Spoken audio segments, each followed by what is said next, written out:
Hello friends, welcome to my channel. आज की इस वीडियो में हम क्लास 10th के political science chapter 3 gender, religion and caste पढ़ेंगे। ओवरव्यू। प्रीवियस चैप्टर में हमने जाना कि सामाजिक विविधता लोकतंत्र के लिए कोई खतरा नहीं होती। राजनीति में सामाजिक असमानताओं की अभिव्यक्ति कोई असंभव बात नहीं है। कई बार तो यह अभिव्यक्ति लोकतंत्र के लिए लाभकर भी होती है। इस चैप्टर में हम इस विचार को भारत में लोकतंत्र के कामकाज के संदर्भ में परखने की कोशिश करेंगे। हम यहाँ सामाजिक विभाजन और भेदभाव वाली 3 सामाजिक असमानताओं पर गौर करेंगे। ये हैं लिंग, धर्म और जाति पर आधारित सामाजिक विषमताएं। ये असमानताएं कैसी हैं और किस तरह राजनीति में अभिव्यक्त होती हैं, हम इस पर बारी बारी से विचार करेंगे। फिर हम ये देखने की कोशिश करेंगे कि इन असमानताओं पर आधारित अलग अलग अभिव्यक्तियाँ लोकतंत्र के लिए लाभकारी हैं या नुकसानदेह। Gender and politics. आइए अपनी बात की शुरुआत हम लैंगिक असमानता से करें। सामाजिक असमानता का ये रूप हर जगह नजर आता है, लेकिन राजनीति के अध्ययन में शायद ही इस बात की पहचान की जाती है। लैंगिक असमानता को स्वाभाविक या कहें कि प्राकृतिक और अपरिवर्तनीय मान लिया जाता है, लेकिन लैंगिक असमानता का आधार स्त्री और पुरुष की जैविक बनावट नहीं, बल्कि इन दोनों के बारे में प्रचलित रूढ़ छवि और तयशुदा सामाजिक भूमिकाएं हैं। Public private division. लड़कियों और लड़कियों के पालन पोषण के क्रम में ये मान्यता उनके मन में बैठा दी जाती है कि औरतों की मुख्य जिम्मेवारी गृहस्थी चलाने और बच्चों का पालन पोषण करने की है, और ये चीज़ अधिकतर परिवारों के श्रम के लैंगिक विभाजन से झलकती है। औरतें घर के अंदर का सारा कामकाज जैसे कि खाना बनाना, सफाई करना, कपड़े धोना, बच्चों की देख रेख करना, ये सब करती हैं, जबकि मर्द घर के बाहर का काम करते हैं। ऐसा नहीं है कि मर्द ये सारे काम नहीं कर सकते, दरअसल वो सोचते हैं कि ऐसे कामों को करना औरतों के जिम्मे में है। पर जब सिलाई कटाई से लेकर इन्हीं सारे कामों के लिए पैसे मिलते हैं तो मर्द खुशी खुशी यही काम घर के बाहर करते हैं। अधिकांश दर्जी या होटल के रसोइये पुरुष होते हैं। इसी प्रकार औरतें घर के बाहर का काम नहीं करती हो, ऐसा भी नहीं है। गाँव में स्त्रियां पानी और जलावन जुटाने से लेकर खेत में खटकने तक का काम करती हैं। शहरों में भी हम देखते हैं कि कोई गरीब स्त्री किसी मध्यम वर्गीय परिवार में नौकरानी का काम कर रही है और मध्यम वर्गीय स्त्री काम करने के लिए दफ्तर जा रही हैं। सच्चाई ये है कि अधिकतर महिलाएं अपने घरेलू काम के अलावा अपनी आमदनी के लिए कुछ ना कुछ काम करती हैं, लेकिन उनके काम को ज़्यादा मूल्यवान नहीं माना जाता और उन्हें दिन रात काम करके भी उसका श्रेय नहीं मिलता। श्रम के इस तरह के विभाजन का नतीजा ये हुआ कि औरत तो घर का 4 दीवारी में ही सिमट गई और बाहर का सार्वजनिक जीवन पुरुषों के कब्जे में आ गया। मनुष्य जाति की आबादी में औरतों का हिस्सा आधा है, पर सार्वजनिक जीवन में, खासकर राजनीति में, उनकी भूमिका नगण्य ही है। ये बात अधिकतर समाजों पर लागू होती है। पहले सिर्फ पुरुषों को ही सार्वजनिक मामलों में भागीदारी करने, वोट देने या सार्वजनिक पदों के लिए चुनाव लड़ने की अनुमति थी। धीरे धीरे राजनीति में लैंगिक मुद्दे उभरे। दुनिया के अलग अलग हिस्सों में औरतों ने अपने संगठन बनाए और बराबरी के अधिकार हासिल करने के लिए आंदोलन किए। कई देशों में महिलाओं को वोट का अधिकार प्रदान करने के लिए आंदोलन हुए। इन आंदोलनों में महिलाओं के राजनीतिक और वैधानिक दर्जे को ऊंचा उठाने में और मदद मिली। यहाँ परसेप्शन ऑफ आइडियल वुमेन दिखाया गया है, किस तरह से एक आइडियल वुमेन कहा जाता है। ये लोगों की सोच है। उनके लिए शिक्षा और रोजगार के अवसर बढ़ाने की मांग की गई। मूलगामी बदलाव की मांग करने वाले महिला आंदोलनों ने औरतों के व्यक्तिगत और पारिवारिक जीवन में भी बराबरी की मांग उठाई। इन आंदोलनों को नारीवादी आंदोलन कहा जाता है। लैंगिक विभाजन की राजनीतिक अभिव्यक्ति और इस सवाल पर राजनीतिक गोलबंदी ने सार्वजनिक जीवन में औरत की भूमिका को बढ़ाने में मदद की। आज हम वैज्ञानिक, डॉक्टर, इंजीनियर, प्रबंधक, कॉलेज और यूनिवर्सिटी टीचर्स जैसे पेशों में बहुत सी औरतों को पाते हैं, जबकि पहले इन कामों को महिलाओं के लायक नहीं माना जाता था। दुनिया के कुछ हिस्से जैसे स्वीडन, नॉर्वे और फिनलैंड जैसे स्कैंडिनेवियाई देशों में सार्वजनिक जीवन में महिलाओं की भागीदारी का स्तर काफ़ी ऊंचा है। हमारे देश में आज़ादी के बाद से महिलाओं की स्थिति में कुछ सुधार हुआ है, पर वो अभी भी पुरुष से काफ़ी पीछे हैं। हमारा समाज अभी भी पितृ प्रधान है। औरतों के साथ अभी भी कई तरह के भेदभाव होते हैं, उनका दमन होता है। महिलाओं में साक्षरता की दर अब भी मात्र 54% है, जबकि पुरुषों में 76%। इसी प्रकार स्कूल पास करने वाली लड़कियों की एक सीमित संख्या ही उच्च शिक्षा की ओर कदम बढ़ा पाती है। जब हम स्कूली परीक्षाओं के परिणाम पर गौर करते हैं तो देखते हैं कि कई जगह लड़कियों ने बाजी मार ली और कई जगह पर उनका प्रदर्शन लड़कों से बेहतर नहीं तो कमतर भी नहीं है। लेकिन आगे की पढ़ाई के दरवाजे उनके लिए बंद हो जाते हैं, क्योंकि माँ बाप अपने संसाधनों को लड़के लड़की दोनों पर बराबर खर्च करने की जगह लड़कों पर ज़्यादा खर्च करना पसंद करते हैं। इस स्थिति के चलते अब भी ऊंची तनख्वाह वाले और ऊंचे पदों पर पहुंचने वाली महिलाओं की संख्या बहुत ही कम है। भारत में औसतन एक स्त्री और एक पुरुष, यहाँ पर आप लेट्स डू इट दिया गया, आप इसे कर सकते हैं एक्टिविटीज़। स्त्री और पुरुष की तुलना में रोजाना 1 घंटा ज़्यादा काम करती है, पर उसको ज़्यादातर काम के लिए पैसे नहीं मिलते, इसीलिए अक्सर उसके काम का मूल्यवान नहीं माना जाता। समान मजदूरी से संबंधित अधिनियम में कहा गया है कि समान काम के लिए समान मजदूरी दी जाएगी। काम के हर क्षेत्र में, यानी खेल कूद की दुनिया से लेकर सिनेमा के संसार तक और कल कारखानों से लेकर खेत खलिहान तक, महिलाओं को पुरुषों की तुलना में कम मजदूरी मिलती है, भले ही दोनों ने समान काम किया हो। भारत के कई हिस्सों में भी माँ बाप को सिर्फ लड़के की चाह होती है। लड़की को जन्म लेने से पहले ही खत्म कर देने के तरीके इसी मानसिकता से पनपते हैं। इससे देश का लिंग अनुपात प्रति 1000 लड़कों पर लड़कियों की संख्या गिरकर बहुत कम हो गया है। महिलाओं के उत्पीड़न, शोषण और उन पर होने वाले हिंसा की खबरें हमें रोज़ पढ़ने को मिलती है। शहरी इलाकों तो महिलाओं के लिए खास तौर से असुरक्षित है। वो अपने घरों में ही सुरक्षित नहीं है, क्योंकि वहाँ भी उन्हें मारपीट और अनेक तरह के घरेलू हिंसा झेलने पड़ते हैं। वुमेन्स पॉलिटिकल रिप्रेजेंटेशन, ये कोई छुपी हुई बात नहीं है कि औरतों की भलाई या उनके साथ समान व्यवहार वाले मुद्दों पर पर्याप्त ध्यान नहीं दिया जाता। इसी के चलते कई नारीवादी समूह और महिला आंदोलन इस निष्कर्ष पर पहुंचे हैं कि जब तक औरतों का सत्ता पर नियंत्रण नहीं होगा तब तक इस समस्या का निपटारा नहीं हो सकता। इस लक्ष्य को हासिल करने का एक तरीका ये है कि जनता द्वारा चुने हुए प्रतिनिधियों में महिलाओं की हिस्सेदारी बढ़ाई जाए। भारत की विधायिका में महिला प्रतिनिधियों का अनुपात बहुत ही कम है। जैसे लोकसभा में महिला सांसदों की संख्या पहली बार 2019 में 14.36% तक पहुंच सकी। भारत इस मामले में अफ्रीका और लातीन अमेरिका के कई विकासशील देशों से भी पीछे है। कभी कभार कोई महिला प्रधानमंत्री या मुख्यमंत्री की कुर्सी तक आ गई हैं, पर मंत्रिमंडलों में पुरुषों का ही वर्चस्व रहा है। इस समस्या को सुलझाने का एक तरीका तो निर्वाचित संस्थाओं में महिलाओं के लिए कानूनी रूप से एक उचित हिस्सा तय कर देना है। भारत में पंचायती राज के अंतर्गत कुछ ऐसी ही अवस्था और व्यवस्था की गई है। स्थानीय सरकारों यानी पंचायतों और नगर पालिकाओं में 1/3 पद महिलाओं के लिए आरक्षित कर दिए गए हैं। आज भारत के ग्रामीण और शहरी स्थानीय निकायों में निर्वाचित महिलाओं की संख्या 10 लाख से अधिक है। महिला संगठनों और कार्यकर्ताओं की मांग है कि लोकसभा और राज्य विधानसभा की 1/3 सीटें महिलाओं के लिए आरक्षित कर देनी चाहिए। संसद में इस आशय का एक विधेयक पेश भी किया गया था, पर 10 सालों से ज़्यादा टाइम से वो वहाँ पर पड़ा हुआ है। सभी राजनीतिक पार्टियाँ इस विधेयक को लेकर एकमत नहीं हैं और ये पास नहीं हो सका है।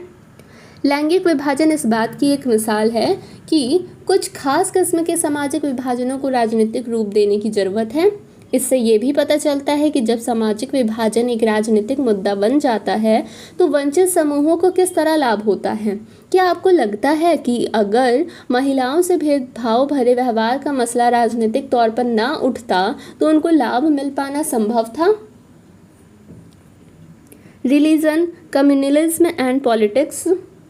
आइए अब एक कदम अलग किस्म के सामाजिक विभाजन की चर्चा करें, यानी कि धार्मिक अंतरों पर आधारित विभाजन की। ये विभाजन लैंगिक विभाजन जैसा सार्वभौम तो नहीं है, पर विश्व में धार्मिक विभिन्नता आज बड़ी व्यापक हो चली है। भारत के साथ कई देशों में अलग अलग धर्मों को मानने वाले लोग रहते हैं, पर जैसा कि हमने उत्तरी आयरलैंड के मामले में देखा, अगर लोग एक धर्म को माने लेकिन उनकी पूजा पद्धति और मान्यताएं अलग अलग हों, तब भी गंभीर मतभेद पैदा हो जाते हैं। लैंगिक विभाजन के अलावा धार्मिक विभाजन अक्सर राजनीति के मैदान में अभिव्यक्त होता है। जैसे कि गांधी जी कहा करते थे कि धर्म को कभी भी राजनीति से अलग नहीं किया जा सकता। धर्म से उनका मतलब हिंदू या मुसलमान या इस्लाम जैसे धर्म से ना होकर नैतिक मूल्यों से था, जो सभी धर्मों से जुड़ा है। उनका मानना था कि राजनीति धर्म द्वारा स्थापित मूल्यों से निर्देशित होनी चाहिए। अपने देश के मानवाधिकार समूहों का कहना है कि इस देश में सांप्रदायिक दंगों में बनने वाले ज़्यादातर लोग अल्पसंख्यक समुदायों के हैं। उनकी मांग है कि सरकार अल्पसंख्यकों की रक्षा के लिए विशेष कदम उठाए। महिला आंदोलन का कहना है कि सभी धर्मों में वर्णित पारिवारिक कानून महिलाओं से भेदभाव करते हैं। इस आंदोलन की मांग है कि सरकार को इन कानूनों को समतल मुल्क बनाने के लिए उनमें बदलाव करने चाहिए। ये सभी मामले धर्म और राजनीति से जुड़े हैं, पर ये बहुत गलत या खतरनाक भी नहीं लगते। कई धर्मों से निकले विचार, आदर्श और मूल्य राजनीति में एक भूमिका निभा सकते हैं। लोगों को एक धार्मिक समुदाय के तौर पर अपनी ज़रूरतों, हितों और मांगों को राजनीति में उठाने का अधिकार होना चाहिए। जो लोग राजनीतिक सत्ता में हों, उन्हें धर्म के कामकाज पर नज़र रखनी चाहिए, और अगर वो किसी के साथ भेदभाव करता है तो किसी के दमन में सहयोगी की भूमिका निभाता है तो उसे रोकना चाहिए। अगर शासन सभी धर्मों के साथ समान बर्ताव करता है तो उसके ऐसे कामों में कोई बुराई नहीं है। सांप्रदायिकता समस्या तब शुरू होती है जब धर्म को राष्ट्र का आधार मान लिया जाता है। प्रीवियस चैप्टर का हमने पढ़ा उत्तरी आयरलैंड का एग्जाम्पल राष्ट्रवाद की ऐसी ही अवधारणा से जुड़ा खतरे को दिखाता है। समस्या तब और विकराल हो जाती है जब राजनीति में धर्म की अभिव्यक्ति एक समुदाय की विशिष्टता के दावे और पक्षपोषण का रूप लेने लगती है और उसके अनुयायी दूसरे धर्मावलंबियों के खिलाफ मोर्चा खोलने लगते हैं। ऐसा तब होता है जब एक धर्म के विचारों को दूसरे से श्रेष्ठ माना जाने लगे और कोई एक धार्मिक समूह अपनी मांगों को दूसरे समूह के विरोध में खड़ा करने लगता है। इस प्रक्रिया में जब राज्य अपनी सत्ता का इस्तेमाल किसी एक धर्म के पक्ष में करने लगता है तो स्थिति और भी बुरी हो जाती है। राजनीति से धर्म को इस तरह जोड़ना ही सांप्रदायिकता है। सांप्रदायिक राजनीति इस सोच पर आधारित होती है कि धर्म ही सामाजिक समुदाय का निर्माण करता है। इस मान्यता के अनुकूल सोचना सांप्रदायिकता है। इस सोच के अनुसार एक खास धर्म में आस्था रखने वाले लोग एक ही समुदाय के होते हैं, उनके मौलिक हित एक जैसे होते हैं और समुदाय के लोगों के आपसी मतभेद सामुदायिक जीवन में कोई अहमियत नहीं रखते। इस सोच में ये बात भी शामिल है कि किसी अलग धर्म को मानने वाले लोग दूसरे सामाजिक समुदाय का हिस्सा नहीं हो सकते हैं। अगर अलग धर्म के लोगों की सोच में कोई असमानता या समानता दिखती है तो ये ऊपरी और बेईमानी होती है। अलग अलग धर्मों के लोग के हित तो अलग अलग होंगे ही और उनमें टकराव भी होगा। सांप्रदायिक सोच जब ज़्यादा आगे बढ़ती है तो उसमें ये विचार जुड़ने लगता है कि दूसरे धर्मों के अनुयायी एक ही राष्ट्र में समान नागरिक के तौर पर नहीं रह सकते। इस मानसिकता के अनुसार या तो एक समुदाय के लोगों को दूसरे समुदाय के वर्चस्व में रहना होगा या फिर उनके लिए अलग राष्ट्र बनाना होगा। ये मान्यता बुनियादी रूप से गलत है। एक धर्म के लोगों के हित और उनकी आकांक्षाएं हर मामले में एक जैसी हो, ये संभव तो नहीं है। हर व्यक्ति कई तरह की भूमिका निभाता है, उसकी हैसियत और पहचान अलग अलग होती है। हर समुदाय में कई तरह के और कई विचार के लोग होते हैं। इन सभी को अपनी बात कहने का अधिकार है। इसीलिए एक धर्म से जुड़े सभी लोगों को किसी गैर धार्मिक संदर्भ में एक करके उस समुदाय की कई आवाज़ों को दबाना गलत है। सांप्रदायिकता राजनीति में कई रूप धारण कर सकती है। सांप्रदायिकता की सबसे आम अभिव्यक्ति दैनोदिन जीवन में ही रखती है। इनमें धार्मिक पूर्वाग्रह, धार्मिक समुदाय के बारे में बनी धारणाएं और एक धर्म को दूसरे धर्म में श्रेष्ठ मानने की मान्यताएं शामिल हैं। ये चीज़ें इतनी आम है कि अक्सर हम उन पर ध्यान तक नहीं देते, जबकि ये हमारे अंदर ही बैठी होती हैं। सांप्रदायिक सोच अक्सर अपने धार्मिक समुदाय का राजनीतिक प्रभुत्व स्थापित करने के फिराक में रहती हैं। जो लोग बहुसंख्यक समुदाय के होते हैं उनकी ये कोशिश बहुसंख्यकवाद का रूप ले लेती है। जो अल्पसंख्यक समुदाय के होते हैं उनमें ये विश्वास अलग राजनीतिक इकाई बनाने की इच्छा का रूप ले लेता है। सांप्रदायिक आधार पर राजनीतिक गोलबंदी सांप्रदायिकता का दूसरा रूप है। इनमें धर्म के पवित्र प्रतीकों, धर्मगुरुओं, भावनात्मक अपील और अपने ही लोगों के मन में डर बैठाने जैसे तरीकों का उपयोग बहुत आम है। चुनावी राजनीति में एक धर्म के मतदाताओं की भावना और हितों की बात उठाने जैसे तरीके अक्सर अपनाए जाते हैं।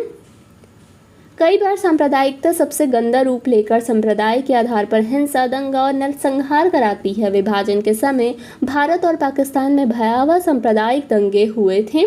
आज़ादी के बाद भी बड़े पैमाने पर सांप्रदायिक हिंसे हुए। सेकुलर स्टेट सांप्रदायिकता हमारे देश के लोकतंत्र के लिए एक बड़ी चुनौती रही है। हमारे संविधान निर्माता इस चुनौती के प्रति सचेत थे। इसी कारण उन्होंने धर्मनिरपेक्ष शासन का मॉडल चुना और इसी आधार पर संविधान में कई प्रावधान किए गए। इनके बारे में हम पिछले साल पढ़ चुके हैं। अगर आपने क्लास 9 के पॉलिटिकल साइंस की वीडियो नहीं देखी है तो आप इस चैनल पर जाकर प्लेलिस्ट देख सकते हैं। क्लास 9 पॉलिटिकल साइंस से है। और अगर आप इस चैनल पर नए हैं तो चैनल को सब्सक्राइब कर लीजिए और इस वीडियो को ज़्यादा से ज़्यादा अपने दोस्तों के साथ शेयर कीजिए। भारतीय राज्य ने किसी भी धर्म को राजकीय धर्म के रूप में अंगीकार नहीं किया है। श्रीलंका में बौद्ध धर्म, पाकिस्तान में इस्लाम और इंग्लैंड में ईसाई धर्म का जो दर्जा रहा है, इसके अलावा भारत का संविधान किसी धर्म को विशेष दर्जा नहीं देता। संविधान सभी नागरिकों और समुदायों को किसी भी धर्म का पालन करने और प्रचार करने की आज़ादी देता है। संविधान धर्म के आधार पर किए जाने वाले किसी तरह के भेदभाव को अवैधानिक घोषित करता है। इसके साथ ही संविधान धार्मिक समुदायों में समानता सुनिश्चित करने के लिए शासन को धार्मिक मामलों में दखल देने का अधिकार देता है, जैसे कि ये छुआछूत की इजाज़त नहीं देता है। Caste and politics. हमने राजनीति में सामाजिक विभाजन की दो अभिव्यक्तियां देखी। इनमें एक मोटे तौर पर सकारात्मक या लाभदायक है तो दूसरी नकारात्मक या नुकसानदेह है। आइए अब अंतिम प्रमुख विभाजन यानी कि जाति और राजनीति पर चर्चा करें। इसके पॉजिटिव और निगेटिव दोनों ही पक्ष हैं। जातिगत असमानताएं। लिंग और धर्म पर आधारित विभाजन तो दुनिया भर में है और जाति पर आधारित भी। सभी समाजों में कुछ सामाजिक असमानताएं और एक न एक तरह का श्रम का विभाजन मौजूद होता है। अधिकतर समाजों में पेशा परिवार की एक पीढ़ी से दूसरी पीढ़ी में जाता है, लेकिन जाति व्यवस्था इसका एक अतिवादी और स्थायी रूप है। अन्य समाजों में मौजूद असमानताओं से ये एक खास अर्थ में अलग है। इसमें पेशा की वंशानुगत विभाजन को रीति रिवाजों की मान्यता मिलती है। एक जाति समूह के लोग एक या मिलते जुलते पेशों के तो होते ही हैं, साथ ही उन्हें एक अलग सामाजिक समुदाय के रूप में भी देखा जाता है। उनमें आपस में ही बेटी रोटी और या शादी और खान पान का संबंध रहता है। अन्य जाति समूहों में उनके बच्चे की ना तो शादी हो सकती है, ना महत्वपूर्ण पारिवारिक और सामुदायिक आयोजनों में उनकी पांत में बैठकर दूसरी जाति के लोग भोजन कर सकते हैं। वर्ण व्यवस्था कई जाति समूहों से भेदभाव और उन्हें अपने से अलग मानने की अवधारणा या धारणा पर आधारित है। इसमें अत्यंत की जातियों के साथ छुआछूत का व्यवहार किया जाता है। इसके बारे में हमने 9th क्लास में पढ़ा था। यही कारण है कि ज्योतिबा फुले, महात्मा गांधी, डॉक्टर अंबेडकर और पेरियार रामास्वामी नायकर जैसे राजनेताओं और समाज सुधारकों ने जातिगत भेदभाव से मुक्त समाज व्यवस्था बनाने की बात की और उसके लिए काम भी किया। यहाँ सोशल एंड रिलीजियस डाइवर्सिटी दिया गया है, आप इसे रीड कर सकते हैं कि कैसा था। 2004 और 5 का यहाँ पर राष्ट्रीय नमूना सर्वेक्षण बताया गया है। आगे बढ़ते हैं। Caste in politics. सांप्रदायिकता की तरह जातिवाद भी इस मान्यता पर आधारित है कि जाति ही सामाजिक समुदाय के गठन का एकमात्र आधार है। इस चिंतन पद्धति के अनुसार एक जाति के लोग एक स्वाभाविक सामाजिक समुदाय का निर्माण करते हैं और उनके हित एक जैसे होते हैं और दूसरे जाति के लोगों में उनके हितों का कोई मेल नहीं होता। जैसा कि हमने सांप्रदायिकता के मामले में देखा है, ये मान्यता हमारे अनुभव से नहीं होती। हमारे अनुभव बताते हैं कि जाति हमारे जीवन का एक पहलू जरूर है, लेकिन यही एकमात्र या सबसे ज़्यादा महत्वपूर्ण पहलू नहीं है। राजनीति में जाति कई रूप ले सकती है, जैसे कि जब पार्टियां चुनाव के लिए उम्मीदवारों के नाम तय करती है तो चुनाव क्षेत्र के मतदाताओं की जातियों का हिसाब ध्यान में रखती है ताकि उन्हें चुनाव जीतने के लिए ज़रूरी वोट मिल सकें। जब सरकार का गठन किया जाए तो राजनीतिक दल इस बात का ध्यान रखते हैं कि उसमें कई जातियों और कबीलों के लोगों को उचित जगह दी जाए। राजनीतिक पार्टियां और उम्मीदवार समर्थन हासिल करने के लिए जातिगत भावनाओं को उकसाते हैं। कुछ दलों को कुछ जातियों के मददगार और प्रतिनिधि के रूप में देखा जाता है। इसी तरह सार्वभौम वयस्क मताधिकार और एक व्यक्ति एक वोट की व्यवस्था ने राजनीतिक दलों को विवश किया कि वो राजनीतिक समर्थन पाने और लोगों को गोलबंद करने के लिए सक्रिय हों। यहाँ पर कास्ट इनइक्वालिटी टुडे दिया गया है, आप यहाँ पर देख सकते हैं। पॉवर्टी लाइन 1999 से 2000 में कितना था किस कास्ट का। Politics in caste. अभी तक हमने इसी चीज़ पर गौर किया है कि राजनीति में जाति की क्या भूमिका होती है, पर इसका ये मतलब नहीं है कि जाति और राजनीति के बीच सिर्फ एक तरफा संबंध होता है। राजनीति भी जातियों को राजनीति के अखाड़े में लाकर जाति व्यवस्था और जातिगत पहचान को प्रभावित करती है। इस तरह सिर्फ राजनीति ही जातिग्रस्त नहीं होती, जाति भी राजनीतिग्रस्त हो जाती है। ये चीज़ कई रूप ले सकती है। हर जाति खुद को बड़ा बनाना चाहता है, सो पहले वो अपने समूह की जिन उपजातियों को छोटा या नीचा बताकर अपने से बाहर रखना चाहता था, अब उन्हें अपने साथ लाने की कोशिश करता है। चूँकि एक जाति अपने दम पर सत्ता पर कब्जा नहीं कर सकती, इसीलिए वो ज़्यादा राजनीतिक ताकत पाने के लिए दूसरी जातियां या समुदाय को साथ लेने की कोशिश करती है और इस तरह उनके बीच संवाद और मोल तोल होता है।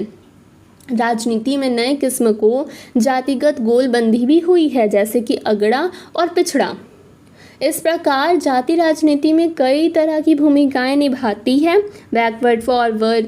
इस प्रकार जाति राजनीति और एक तरह से यही चीज़ें दुनिया भर की राजनीति में चलती है। दुनिया भर में राजनीतिक पार्टियां वोट पाने के लिए सामाजिक समूहों और समुदायों को गोलबंद करने का प्रयास करती है।